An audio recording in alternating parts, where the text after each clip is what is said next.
Hello mga kaiklabu! Paano nga ba gumawa ng Coco Pili Verse? Tara at panoorin mo na.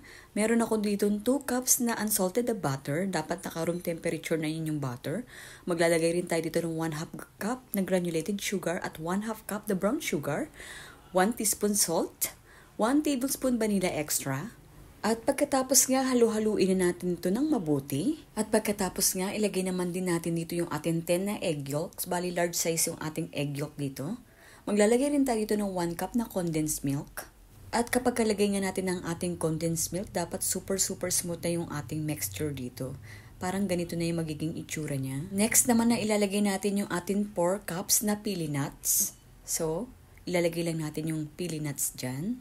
At hahalu-haluin. Nilagay ko na rin dito yung 4.5 cups na coconut flour at yung ating 1 tablespoon na baking powder. Pagdating naman sa pagbibake, ibibake lang natin to ng 170 degrees Celsius at ibibake lang natin siya ng 30 to 35 minutes. At sana may natutunan ka sa video ko ngayon.